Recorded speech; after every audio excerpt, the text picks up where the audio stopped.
کے اندر ارشاد فرماتا ہے الا ان اولیاء اللہ لا خوف علیہم ولا هم یحزنون، صدق اللہ العظیم وصدق رسولہ النبی الامین المتین الکریم ونحن علی ذلک لمن الشاہدین والشاکرین والحمد للہ رب العالمین۔ حضرات محترم، اللہ رب العزت جل مجدہ اپنے مقدس اور پاک اور پوتر کلام کے اندر ارشاد فرماتا ہے۔ کیا ارشاد فرماتا ہے؟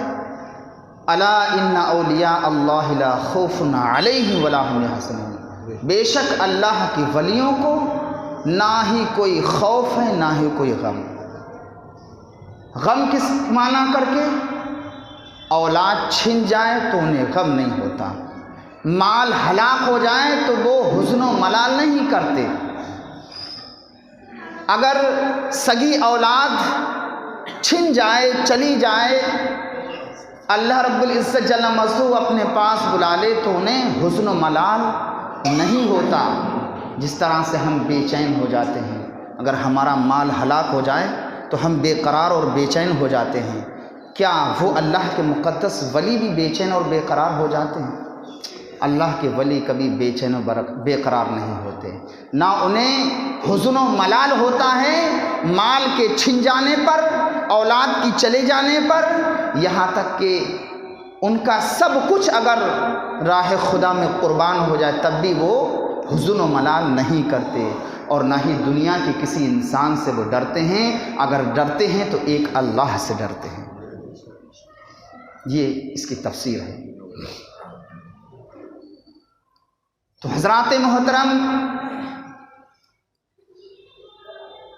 اس دین کو میرے مصطفیٰ نے کیسے سجایا، کیسے پھیلایا، آج ہر گھر میں دین کی ڈنکے بج رہے ہیں، نبی کا نام لینے والے ہیں، لیکن حضرات محترم اس دوران کیا حضور کو تکلیفیں نہیں ہوئی؟ دین کے دشمن حضور ہی کے زمانے سے تھے، بلکہ یہود و نصارہ نے تو پڑھ رکھا تھا کہ ایک آخری نبی دنیا کے اندر مبعوث ہوگا، تو ان کی التجائیں، ان کی آرزو یہ تھی کہ میری قوم میں ہو، لیکن آپ ہوئے عیسیٰ علیہ السلام کی اولاد میں، تو دین کے دشمن ہو گئے اور بانی دین کے بھی دشمن ہو گئے، اسلام کے دشمن ہوئے، بانی اسلام کے دشمن ہوئے، یہاں تک کہ معاذ اللہ مٹانے کی کوشش کی، کہا کہ جب بانی اسلام ہی کو مٹا دیں گے تو پھر دین خود بخود مٹ جائے گا، لیکن اللہ نے اس دین کو بچا کے رکھا۔ آج بھی یہود و نصارہ اس دین کے پیچھے پڑے ہیں اور انہوں نے قسمیں اٹھا رکھی ہیں کہ اس دین کو ہم تباہ و برباد کر دیں گے، اور وہ آج اپنے مشن میں کچھ حد تک کامیاب بھی ہو رہے ہیں، لیکن ہو نہیں پائیں گے۔ آپ کھانے والی اشیاء اٹھا کے دیکھو،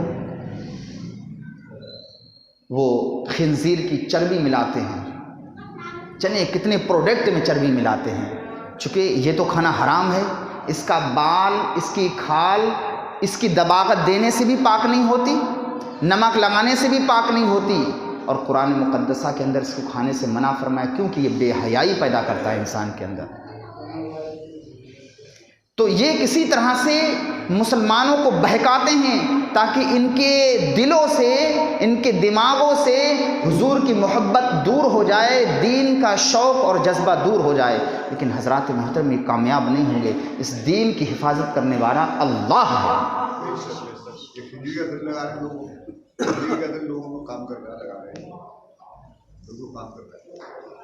لیکن یہ کامیاب نہیں ہوں گے۔ انہوں نے حضور کے زمانے میں بھی بہت ہی پروپیگنڈا رچا، لیکن کامیاب نہیں ہوئے، آج بھی رچ رہے ہیں اور یہ رچتے رہیں گے، لیکن انشاءاللہ تعالی یہ کامیاب نہیں ہو سکتے۔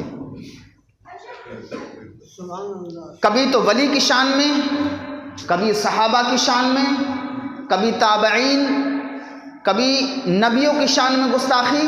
آج کے اس دور پرفتن دور میں اسکول کالج میں بھی یہ اس طرح کی باتیں بتاتے تاکہ بچوں کے ذہن میں تشکک اور تردد پیدا ہو جائے مذہب اسلام کے متعلق، دین کے متعلق۔ بچے شکوک اور شبہات میں پڑ جائیں، اللہ اکبر، یہ ان کا منصوبہ ہے، لیکن ان کا منصوبہ یہ کامیاب نہیں ہوگا۔ اس لیے کہ اللہ کے نزدیک اگر سب سے محبوب دین کوئی ہے تو دین اسلام ہے، سب سے پیارا دین اگر کوئی دین ہے تو وہ مذہب اسلام ہے۔ اللہ کے نزدیک اگر کوئی عرف و اعلیٰ مذہب ہے تو وہ دین اسلام ہے، اس سے بہتر کوئی دین نہ ہے نہ اب کوئی دین آئے گا۔ اور اللہ نے ایسا محبوب عطا فرمایا جو تمام نبیوں میں اللہ کا سب سے چہیتا جناب احمد مجتبیٰ محمد مصطفیٰ صلی اللہ علیہ وسلم، اللہ نے ہمیں ایسا محبوب عطا فرمایا، سبحان اللہ، جو تمام محبوبوں میں الگ امتیازیت رکھتا ہے، جو تمام رسولوں میں یکتا نظر آتا ہے، جو تمام رسولوں میں سب سے افضل و اعلیٰ ہے۔ اللہ نے وہ محبوب عطا فرمایا اور ایسا قرآن عطا فرمایا، سبحان اللہ، جس میں ہر خوش کو تر کا ذکر ہے۔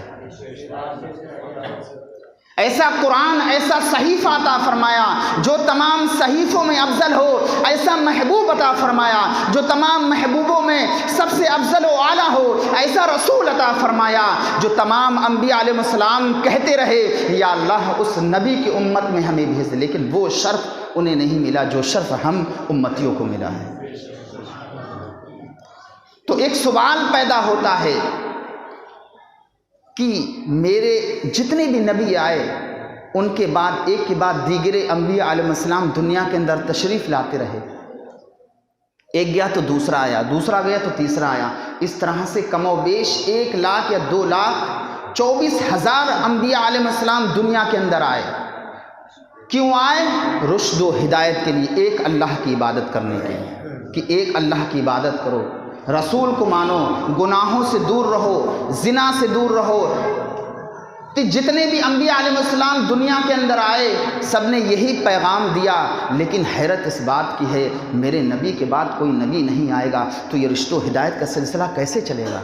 بات سمجھ میں آئی؟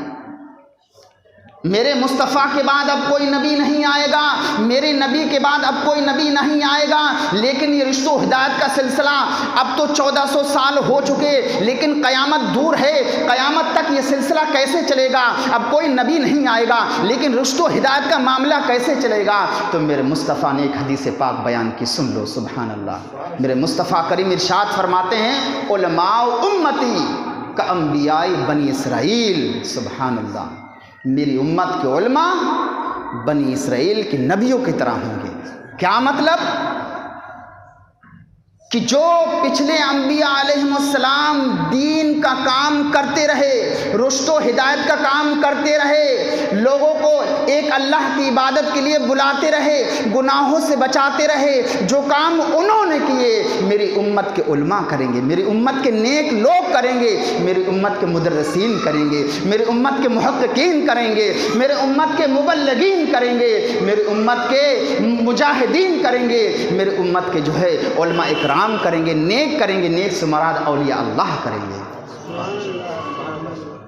جب بھی کوئی دین میں خسارہ ہوا، دین کو برباد کرنے کے لیے کوئی کھڑا ہوا، اللہ نے ایک نہ ایک مجاہد پیدا کیا، کبھی تو غوث اعظم بن کر چمکے، کبھی مجاہد ملت بن کر، کبھی مجدد الف ثانی بن کر۔ جب ہندوستان کے اندر کفر و شرک پھیل گیا، لوگ بتوں کی پوجا کرنے لگے، بیٹیوں پر ظلم اور تشدد کے پہاڑ توڑنے لگے، تو پھر سنجر کی سرزمین پر اللہ نے ایک مقدس ولی حضرت خواجہ معین الدین چشتی اجمیری سنجری کو پیدا کیا۔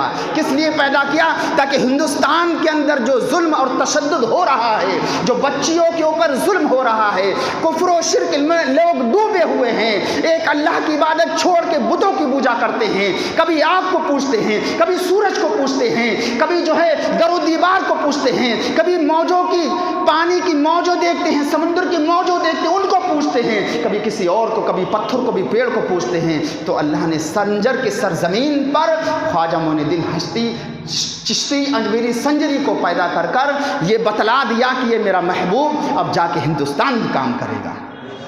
پھر اللہ نے ہمارے خواجہ غریب نواز کو ہندوستان کے اندر مبعوث فرمایا۔ تو حضرات محترم، جب بھی دین میں خسارہ ہوا، اللہ نے کسی نہ کسی اپنے محبوب کو پیدا کر کے معاملہ ختم کر دیا. دین کا جھنڈا آج بھی لہرا رہا ہے اور صبح قیامت تک انشاءاللہ لہراتا رہے گا.